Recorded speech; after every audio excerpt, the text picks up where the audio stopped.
My name is Eric Grobe. I'm a principal consultant for Improving. The talk today, we're going to go over a case study that's involving a computer vision platform, developing and deploying it. And Lynn also mentioned too that before I got into the AI world, I was just kind of a front-end engineer, more of a full stack, doing a lot of cloud development as well. A couple years ago, made the switch into the AI world. But the case study today is going to be kind of more from that software engineering perspective, where I'm going to keep on kind of bringing up the difference between a software engineer and a data scientist. And where that line is kind of drawn is the software engineer, more of a professional full stack developer that maybe has kind of a blind spot when it comes to the AI world. Maybe doesn't quite know how models are created, maybe isn't up to speed on all the different data engineering techniques as far as getting data ready for training and testing a model. And then on the flip side, the data scientist is an AI developer expert, but maybe isn't all up to snuff when it comes to the software development world. Now, of course, a software engineer can also be considered a data scientist, and vice versa. A data scientist can have a software engineering background. But I do think that split is something that you're going to see kind of in the real world. We're obviously in the middle of a kind of a mini AI revolution that's been brought on by these different products like ChatGPT. A lot more clients these days are interested in AI solutions. But even like 5 years ago, somebody who was a professional software engineer didn't have like a ton of reason, unless they had a specific interest in the AI world, they probably weren't paying that much attention to it. And the professional work that they were doing, they probably didn't have a lot of clients that were asking them to kind of develop some kind of AI application. Obviously, now that's changed. Again, we have clients looking for those AI solutions. A software engineer might be kind of wondering, well, I want to kind of join, I want to help out. Where do I fit in? Because the reality is a company probably isn't going to ask a software engineer who doesn't have any kind of AI background to develop a model from scratch. Not that that can't be done, of course. AI isn't magic, but there are a lot of processes that are involved with creating a model. And if a software engineer is doing it for the first time, there might be some questions on whether or not, hey, is this model actually production worthy? Is it going to hold up in the wild? Is it going to handle data that it hasn't seen before during training? Are we confident we didn't fall into some pitfalls with training, like overfitting, et cetera? So a company instead for something like that is going to tap into a data scientist and say, hey, we need you to create this model for us. But then the opposite problem can then occur, right? A data scientist can deliver a model for a company, and the company will say, okay, great, but now we need that model deployed, maybe to separate locations. We need to handle the input process, whatever that looks like. Maybe it's a RESTful API endpoint. We need to handle the results and store those somewhere, maybe in a database in the cloud. And oh, by the way, we need that whole process to be secure. We need all the proper monitoring in place. Basically, what I'm kind of drive at is maybe that kind of goes beyond what the data scientist is specialized for. So that kind of comes in back to where machine learning operations, MLOps, comes into play. It allows these people with these different areas of expertise to all kind of come together and deliver kind of one cohesive application. So if you're coming from the software engineering world like I did, and you're looking for kind of a way to get into AI, I think MLOps is a great entry point too, especially if you want to get right into some actual professional work.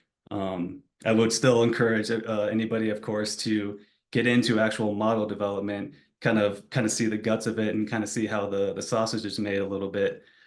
But like I said, if you want to start right away, and then also recently we've had these talks from Improving that kind of focus a little bit on the ROI for a company, because obviously AI projects, AI development, it's not cheap.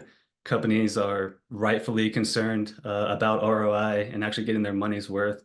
A software engineer that kind of comes in and ML ops is kind of their entry into the AI world. They'll be able to pick up pretty quickly on, hey, this AI solution that a company's looking for actually is worth it. It's worth their time. It's worth their money. They're going to see a positive return. Go ahead.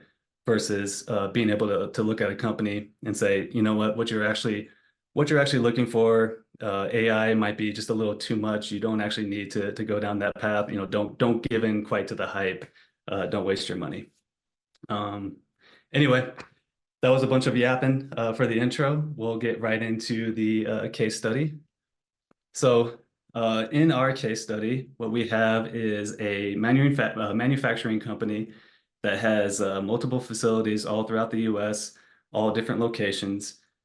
Each facility is responsible for creating a one or two specific products. And I want to kind of stress too that these products are important. It's not like they're just producing, toys that if they break, nobody really cares. It's products that cannot enter into the wild with defects.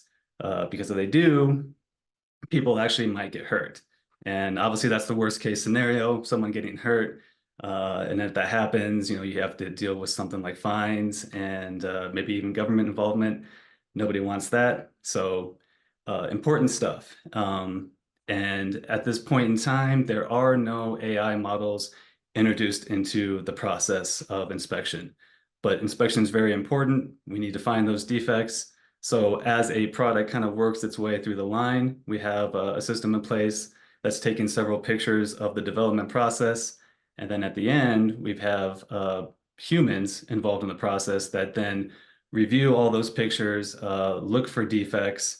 And there's even some redundancy there too, right? It's not just one person looking at all of these pictures, trying to look for defects. We've got several different layers to, double check and make sure that no product makes it out to the wild. Also worth mentioning too, not all facilities are network connected. Some of them just have poor network connectivity just based on their location. Some of them have no network connectivity for security reasons. So that also kind of will affect how we deliver software. To kind of muddy the waters a little bit further, while these different facilities are kind of all over the US, the company also has these different office locations that are somewhat regional. All the facilities that are close to each office, that office basically kind of controls those facilities. I mentioned that there are no AI models deployed to any of the lines yet, but in this case, the manufacturing company isn't stuck in the Stone Age. Obviously, there's an IT team that can deliver some software, but each office location has their own IT team that kind of specializes in delivering software for whatever product is actually being delivered. So there's already kind of a problem here with not having some unity and some cohesiveness between the two different locations. One IT team at location A, I mentioned that taken of a product that moves through a line. Well, maybe location A wants to use a certain third-party software to manage those images, because maybe facility B down here creates batteries. And actually, we're going to kind of pick on batteries as kind of a product that some facilities will develop. Those batteries are used in other products that the manufacturing company produces in other facilities. But obviously, those batteries are important. Can't have those blow up. So location A has certain third-party software they'd like to use in facility B to inspect the images. Location B came up with some other solution for inspecting their batteries that they're creating in facility C, and so on and so forth. So the manufacturing company is kind of looking out in the wild, seeing all of these about AI and kind of looking to see, hey, how can AI work for us? Our production lines are looking for defects. And it turns out, of course, that a computer vision model would be the perfect candidate for helping find defects for any products. So they start to get to work a little bit. They so they allow location A to hire their own team of data engineers. Location B also has a team of data scientists. and immediately kind of the same problem starts to crop up where there's no unity, there's no common approach to development and deployment here. The data engineering team at location A, maybe they start with using something like AWS SageMaker to manage their models. Location B uses Landing Lens. Maybe there's even a rogue data engineer at location B. He's going crazy. He's making a model from scratch in a Juniper notebook. And someone finally kind of pumps the brakes a little bit and says, this isn't going to actually work because we can run into other kinds of problems here. Location A develops a model that has a high success rate of finding defects. Location B, their model maybe doesn't find the defects properly. So finally, the company says, wait, stop. We need a cohesive, unified approach for development, for testing, for deployment. Everybody needs to start getting on the same page here. So the way forward here is, of course, then, like I just mentioned, finding just a common path for development, finding a common path for testing, and then also, deployment, which has several stages of its own. We have these on-premise locations, these facilities that the models eventually need to end up at. But of course, as we develop the models and we need to test those need to be deployed to certain environments that are just kind of within the manufacturing company's infrastructure itself, so employees can test before they ever actually get to the facility. Down here too, I mentioned democratization and unity on data. That's probably another problem that's kind of come up a little bit, where since each office is trying to develop these models and each office owns these different facilities, they also kind of own the data, which is basically just the images coming off the line, and there's no sharing of those images. So that also needs to stop, because there might be a case where again, Office A needs some images from facility C, which is managed by Office B. And instead of kind of going through, some political layers or just jumping through a bunch of hoops, having just one spot where everybody can go and get the data that they need to train their model. I also mentioned too, like unity on tools, but we also want to find a way, because there could be a valid reason why a team of data scientists want to use something like SageMaker to manage their models, but another team has a specific reason why they might want to use something else, something like Landing Lens. So still allowing them that freedom to kind of develop models like they need, but then finding a way then to bring the models back into house when we actually need to deploy them. And then on the very far right here is the user interface for management. So kind of coming up with a UI application that allows the manufacturing company's data scientists to go and get the data that they need just from one spot, deploy models like they want to in a testing environment, test those models with those data sets that they just created, and then one place to kind of see the results.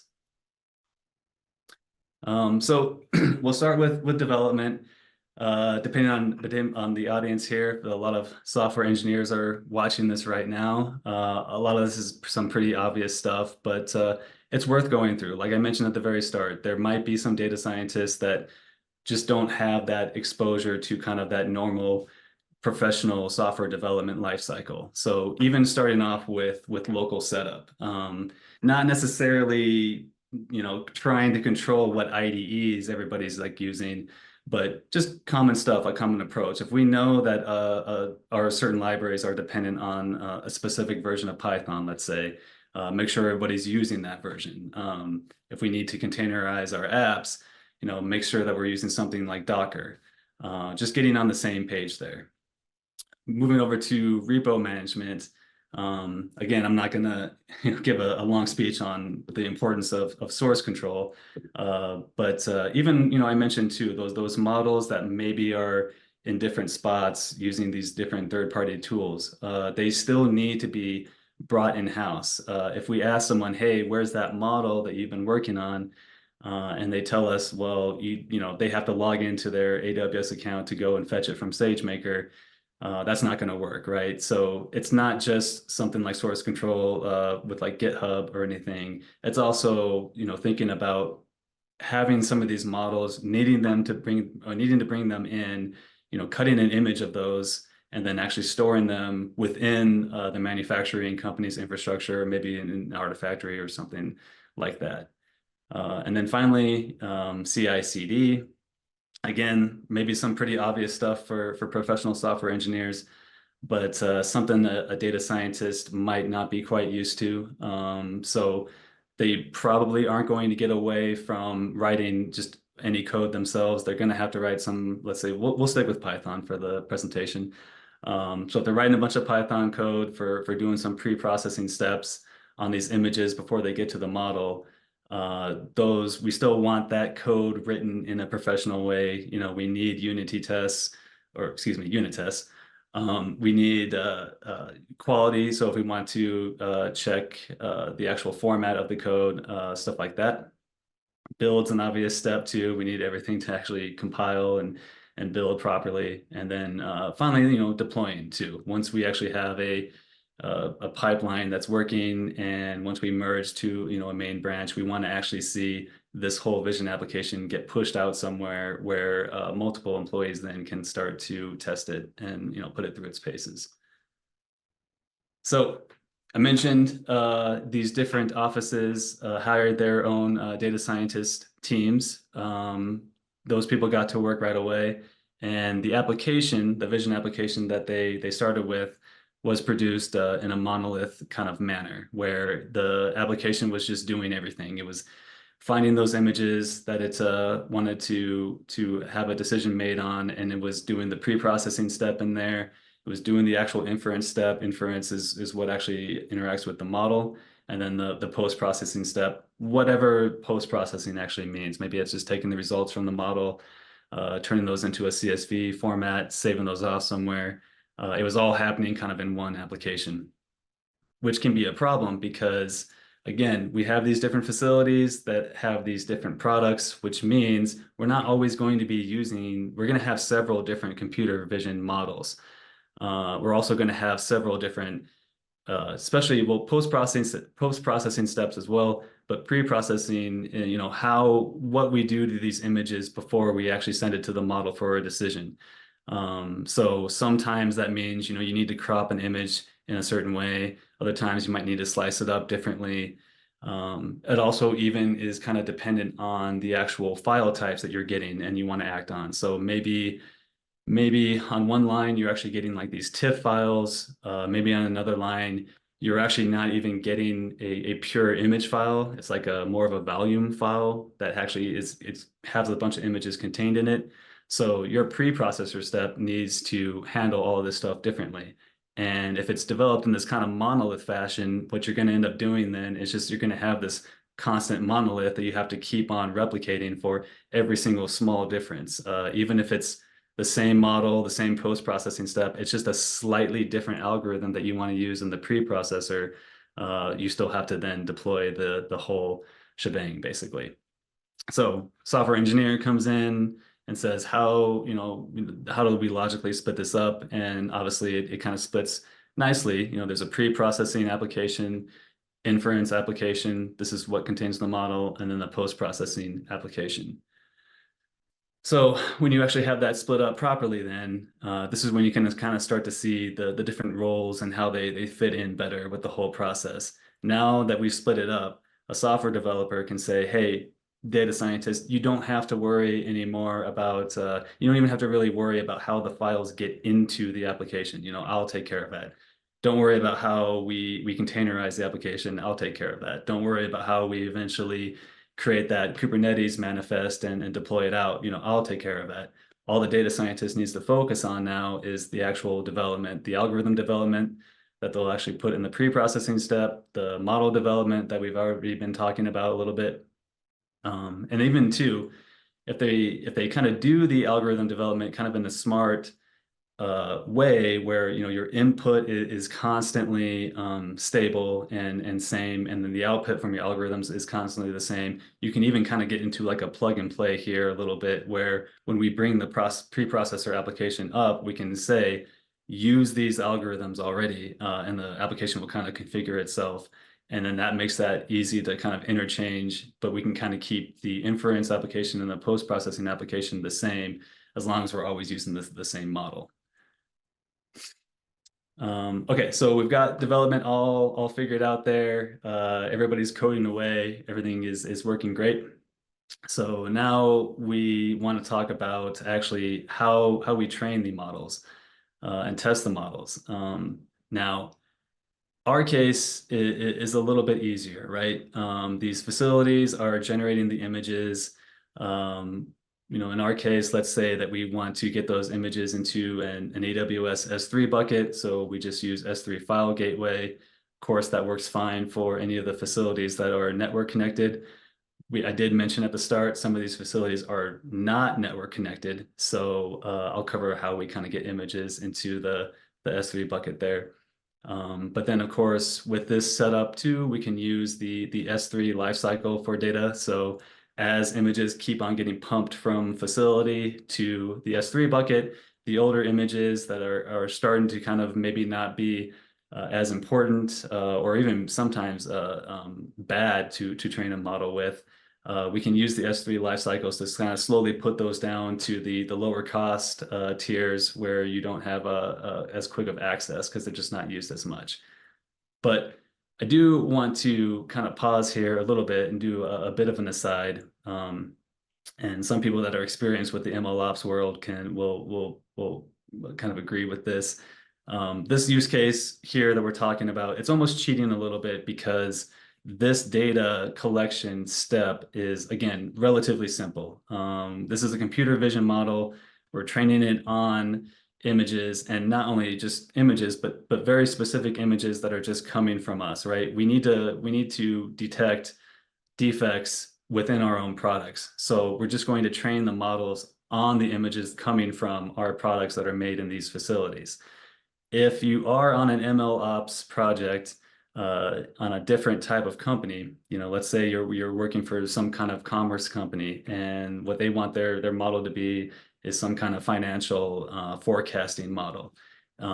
You might find the data collection step a little bit harder to deal with because now you might have to pull a bunch of the company's data from a bunch of different sources.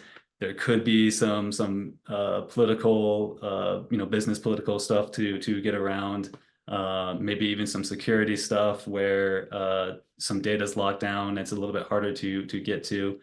I can even imagine too, like a RAG project where maybe getting the documents that you want the RAG system to look up aren't necessarily hard to get to, but then when you actually want to store those into like a vector DB and make sure that those are stored in an efficient way, so then your retrieval is actually getting the relevant information for the model. This step is not always as easy, is my point, as this. But luckily for our use case here, it's just images being pulled, so we can get those stored relatively easily. So that brings us then to that user interface application that I mentioned at the start. The images are all stored in S3, except for maybe some of the images from the facilities that are not network connected. So that actually would be kind of a manual process. Someone would actually go to the facility, gather up those images, put them on a USB, go back to the office, bring up the UI application, and the UI application would also have kind of a feature of saying, hey, do you need to actually upload some images to add to our giant S3 bucket of images? Same too, if there's a reason, if a data scientist kind of thinks that there's a reason to kind of supplement the images from not just from the facility, but maybe add some battery manufacturing images from the web. This would also be a way for them to upload.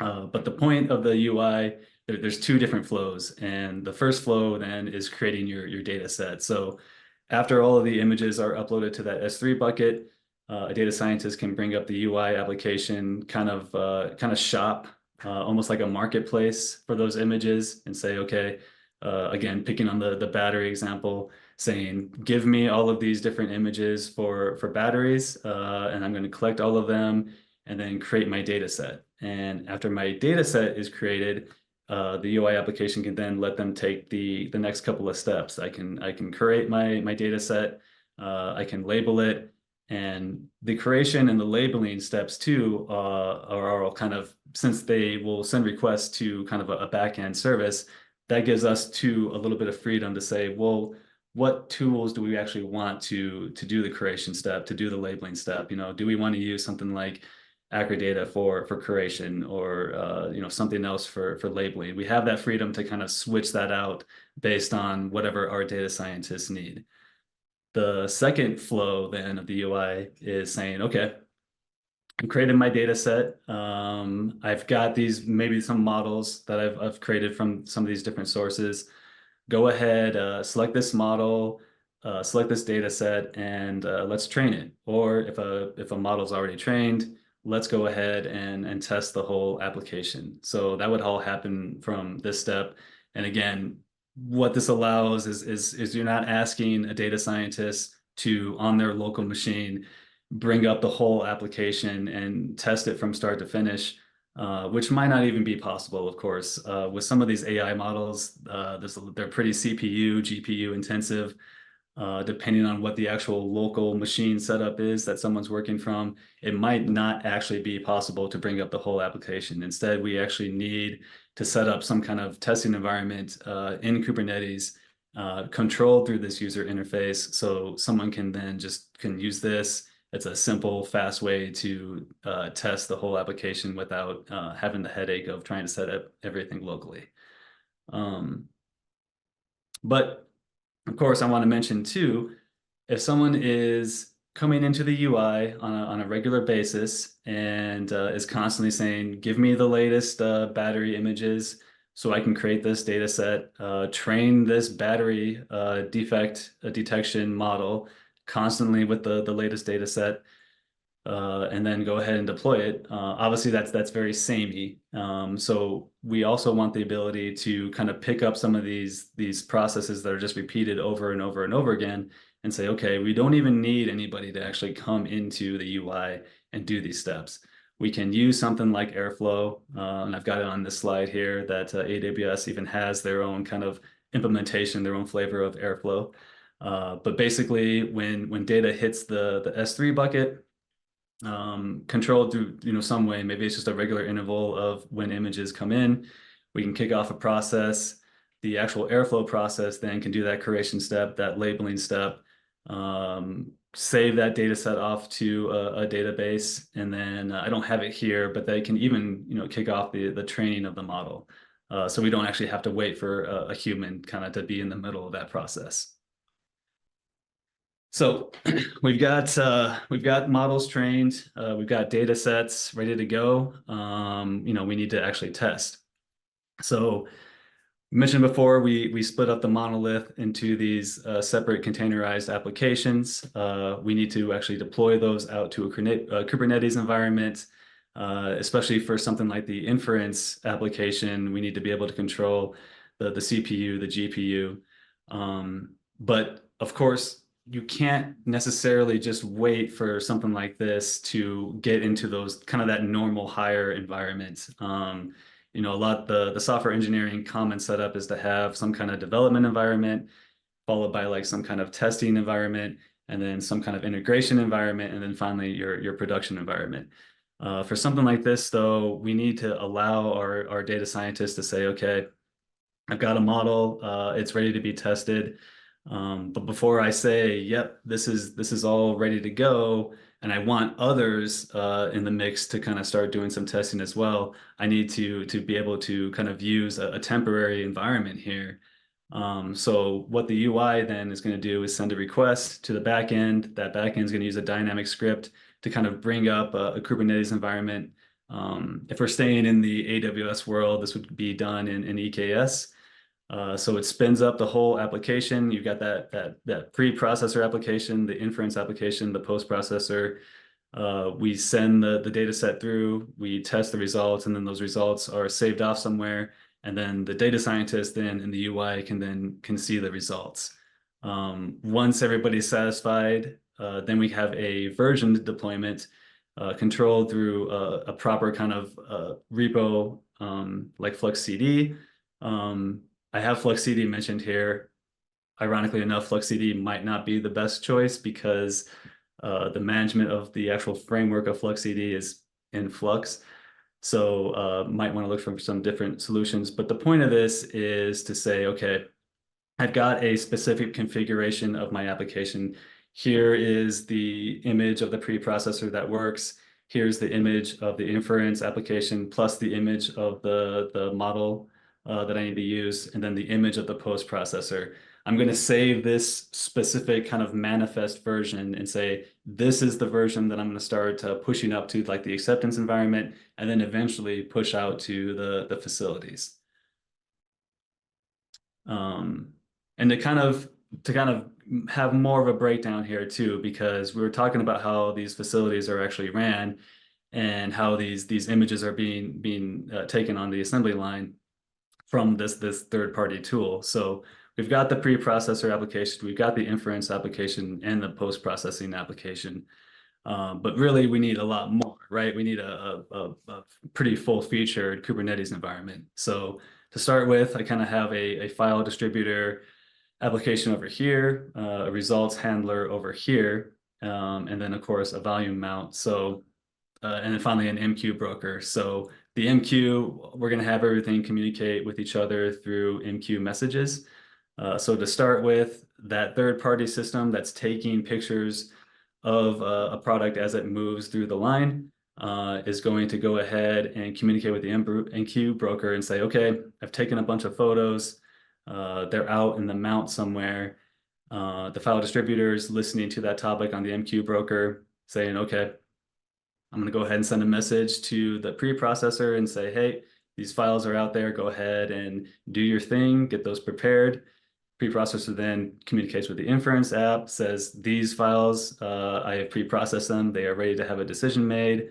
And of course, the post-processor looks at the results from the inference model. And then finally, the results handler would be what is actually kind of responsible for whatever happens to those results at the end. In the actual line, of course, this would be, I mentioned at the start, we have kind of a redundancy of humans checking these images. Now, of course, we haven't gotten rid of the humans, right? No model, at least at the moment, is going to be 100% accurate. But this allows us to at least kind of get past that first step, maybe speed up processing a little bit, where a model can say, hey, there's an obvious defect on this image. There's a problem with that product, take it off the line. Versus, having the model say, okay, I think, I'm 80% confident that this product has no defects, but we still have a human, multiple humans probably at the end of the mix that still kind of do that final yes or no on a product. Of course, finally, I want to mention too, we did a bunch of work creating this application that's all tested in the cloud, but our facilities need the actual application to be deployed on-prem. So you can use something like Tanzu to manage your on-prem Kubernetes cluster with all of this stuff that I mentioned here. Network connected is easy, but of course there's no network on some of these facilities. So a human actually has to take the whole Tanzu application, go to the facility and install it themselves. But that then is kind of the end result of the whole platform, and kind of gives the manufacturing company a continuous delivery of an AI model that hopefully also kind of improves over time, finds more and more defects, becomes more and more confident. And it's just an extra tool for that manufacturing company to use before a product goes and hits the wild. So I kind of mentioned too, this is a talk that's a little bit more geared towards software engineers, hopefully software engineers that want to get into the ML AI world through ML ops. So I've got a couple of resources listed here. The first link was provided to me from our very own Scott Poulin. It's called Architecting Data and Machine Learning Platforms. It's a very good book. The last chapter even has its own case study, kind of similar to this one's a little bit different. I think that one's more of a financial company, kind of like what I mentioned earlier. The second book here, Designing Machine Systems. This one was published in 2022. Obviously, you know, the AI world is moving pretty quick. You don't want something to get out of date, but this is a really good one. I recommend picking this one up if you have an interest. If you want to do more videos, I've got a couple of Udemy links here. Again, I personally live in the AWS world, so both of these are AWS related. But I think a lot of the practical knowledge, of course, can be moved to something like Azure if that's the cloud environment that you're working with. So the first one is specific for ML ops. The second one here is actually the AWS certification training, but it's still worth it for someone interested in the ML ops world because something like this course kind of touches on the whole, it's not just specific to machine learning or AI development. It's kind of the whole ML platform that AWS offers. And going through something like this, especially if you're about to work for a company that's using AWS, will give you kind of the knowledge of what AWS resources do I have available for me to kind of help the ML ops process continue.